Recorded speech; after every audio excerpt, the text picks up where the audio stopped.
Sveiki. Šiandien pakalbėsiu apie Plutoną, kuris prieš kelias dienas įžengė į Vandenio ženklą, pakeitė savo buvimo vietą danguje ir 20 metų Vandeniams įjungia asmenybės transformacijos mechanizmą. Čia jau jis įžengė antrą kartą. Pirmą kartą įžengė pernai kovo 23 dieną, pabuvo iki birželio 11 dienos ir sugrįžo vėl atgal į Ožiaragį. Tai kaip sakau, įkėlė vieną koją, šiek tiek apsižiūrėjo, apšilo ir grįžo vėl atgal. Ko gero dar nepajuto nei Vandeniai kažkokių transformacijų didesnių, bet dabar jau tas antras įėjimas užtruks daugiau nei pusę metų, didžiąją metų dalį eis Vandenyje šiemet Plutonas, tai transformacijos automatiškai jau įsijungia. Net jau girdžiu iš sekėjų, kad sulig įėjimu jau jaučiasi tam tikros situacijos gyvenime ir kažkokie įdomesni įvykiai, kaip visatos laikrodukas iškart įsijungia. Čia dabar išbus nuo sausio 21 iki rugsėjo 2 dienos ir tada vėl sugrįž į Ožiaragį šiek tiek, labai neilgai, iki lapkričio 19 dienos. Ten sudės paskutinius taškus ant I ir jau tada lapkričio 19 eis atgal vėl į Vandenį ir iki 2043 metų žygiuos Vandenio teritorijoje. Tai reiškia, kad apie 20 metų bus Vandenyje.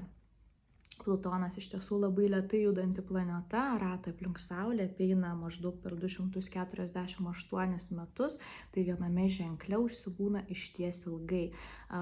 Kviečiu iš tiesų paanalizuoti Ožiaragius per 15-16 metų, kai Plutonas keliavo per Ožiaragį, kokios transformacijos vyko jų pačių asmenybėje, kaip pasikeitė jų asmenybė, kokie įvykiai lėmė tuos pokyčius.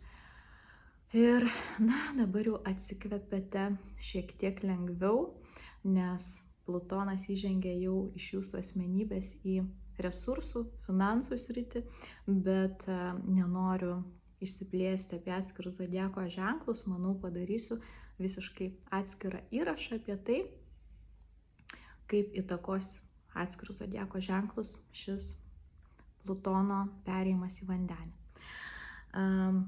Šiaip Ožiaragyje Plutonas iš karto įeidamas 2008 metais įžengė su ekonominė ir finansų krize. Ožiaragis, atsakingas už tas ekonominės struktūras. Tai daromos plutoniškos griūtis, transformacijos iš tiesų ten, kur reikalinga ta mirtis ir pokyčiai. Tai Plutonas sugriauna tam, kad būtų atstatyta geriau. Ir dabar išeidinėjant vėl turim ekonomikoje tam tikrą situaciją ir karinius konfliktus. Ir įdomu iš tiesų, kai sugrįž sudėti paskutinių taškų ant I, nuo rugsėjo 2 iki lapkričio 19 dienos, kažkokie galbūt procesai bus reikšmingi užbaigti tose temose. Ko galime tikėtis iš Plutono Vandenyje?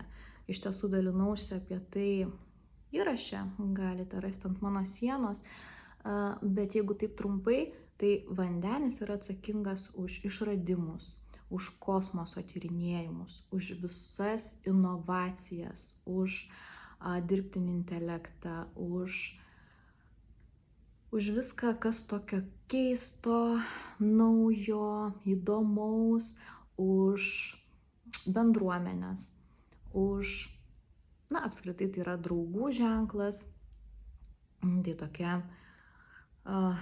tolerancijos irgi tokia energija, visų gebėjimo priimti vienodai, nes nepaisant statuso kažkokio išsilavinimo, Vandeniai turi tą tokią savybę. Tai ta Vandenio energija irgi jinai kalba apie tai. Tai galime tikėtis per šios 20 metų išties tokio daug atradimų, daug išradimų, daug inovacijų, ir kosmose įvairių naujų atradimų. Tikėtina, kad labai stipriai vystysis ir dirbtinis intelektas, tik,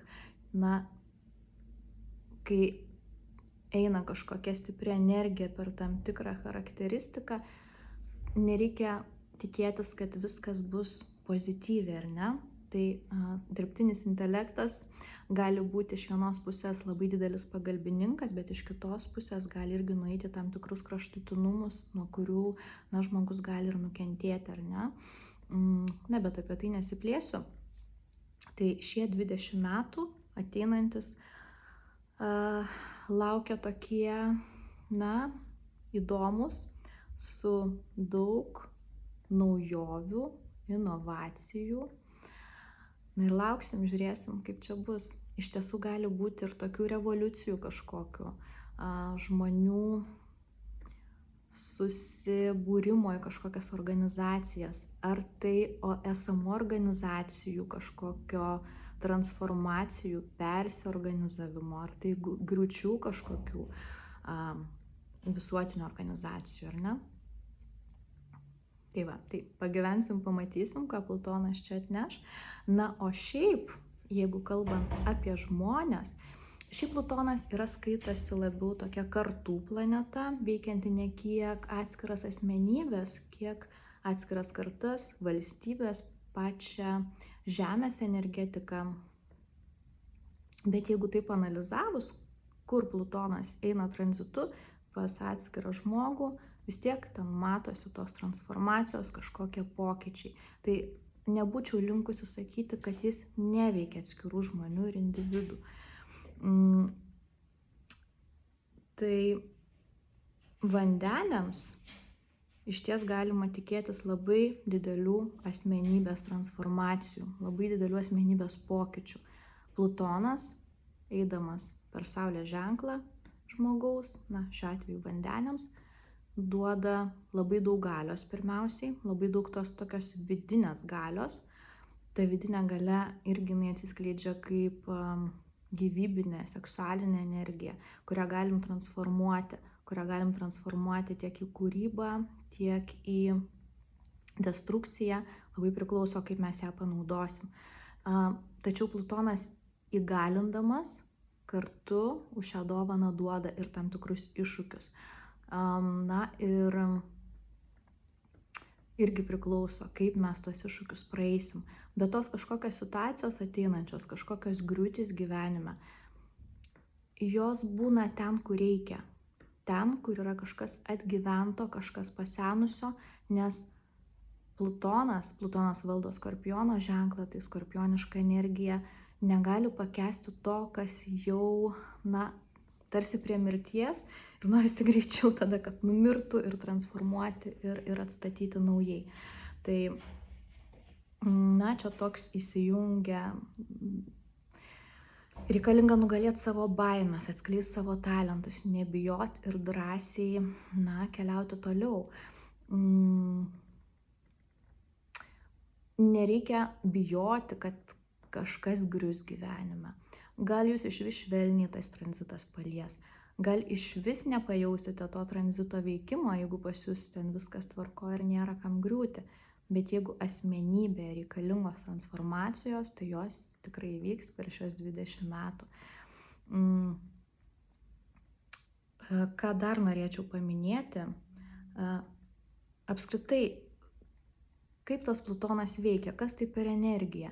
Tai Plutonas globoja visas didžiulės galingas energijas, stichinės visos nelaimės, kurios gali nušluoti ištisas tautas, ištisas valstybės, globojamos būtent Plutono skorpioniškos energijos.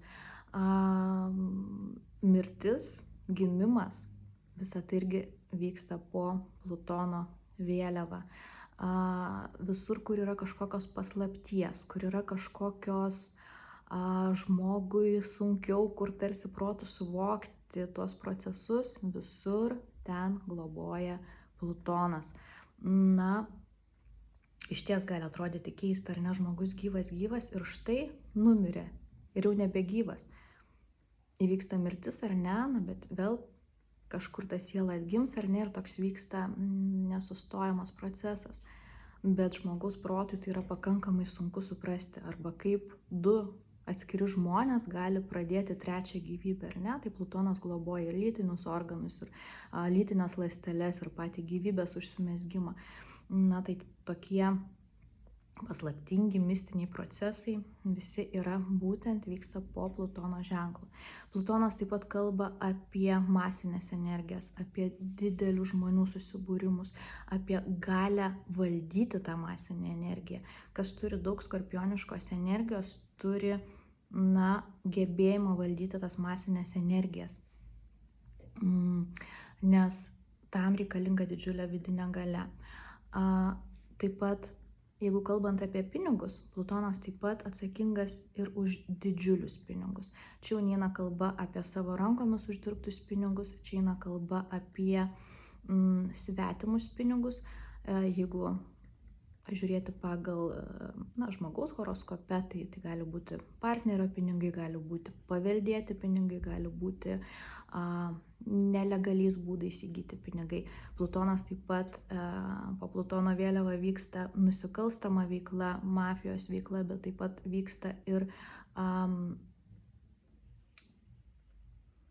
tos kitos organizacijos struktūros, kurios saugo, kurios kaip policija, gaisrinė ir kitos struktūros. Taip pat sekso visa tema, visur, kur yra drąsa, kur yra rizika, visur yra globojama Plutono. Tai tokios mistinės, galingos energijos Plutono, po Plutono vėliava atsiskleidžia. Tai jeigu tas energijas ar ne suskirstyti į kažkokius filmų, sakykime, kategorijas, ar ne, tai plutoniški filmai būtų, pavyzdžiui, siaubo filmai, būtų su seksu susiję filmai ir taip pat fantastiniai filmai, kaip Žiedų valdovas, pavyzdžiui. Tai būtent šitos visos tematikos atsiskleidžia būtent Plutono energijoje. Tai vat būtent tokia ta plutoniška energija dabar įėjo į vandenį ir čia daro transformacijas. Tai, kad drugelis atsirastų ar ne, tai vikšras turi tam tikrą prasme mirti, kad gimtų drugelis, bet yra tas pats drugelis, tik įvykusi jo transformacija. Tai transformuojama asmenybė iš dalies tarsi tam tikromis dalimis miršta, bet atgimsta naujai ir daug geriau, daug kokybiškiau. Tai, kaip sakau, niekada nereikia bijoti nei tų sunkumų, nei tų transformacijų, nes viskas veda į geresnį, galingesnį ir stipresnį žmogų. Nes kuo mes daugiau praeiname, tuo mes esame stipresni. Ir tos galios tarsi pas mus atsirakina tokiu būdu vis daugiau ir daugiau, kuo mes daugiau praeinam tų transformacijų. Ir vėlgi noriu priminti, kad transformacijos neįsijungs ten, kurių nereikia. Jos įsijungs tik ten, kurių reikia. Kur kažkas jau atgyveno, kur kažkas nebereikalinga ir reikia keisti. Tai dar galėčiau kalbėti apie Plutoną, iš tiesų kaip jo globotinė skorpionė, man ta energija tokia pažįstama sava, bet bijau, kad įrašas nebeįsikels, bus per ilgas. Tai tikiuosi, kad pavyko labiau suprasti, kaip ta energija veikia ir koks jos yra principas ir ko vandeniams, taip pat žmonėms, pas kuriuos pirmam būste yra vandenio teritorija, tai automatiškai jiems tranzitu Plutonas taip pat eina per asmenybę ir transformuoja asmenybę, ypatingai stipriai jaučiasi tuomet, kai daro kažkokias jungtis su planetomis, ar tai aspektuoja į kitas jūsų prigimtinės planetas. Tai tada įsijungia ir konkretūs įvykiai gyvenime. Tai linkiu nuostabių transformacijų ir su sąmoningumu, išmintimi ir, ta vidinė galia ir stiprybė viską drąsiai priimti ir kuo lengviau praeiti.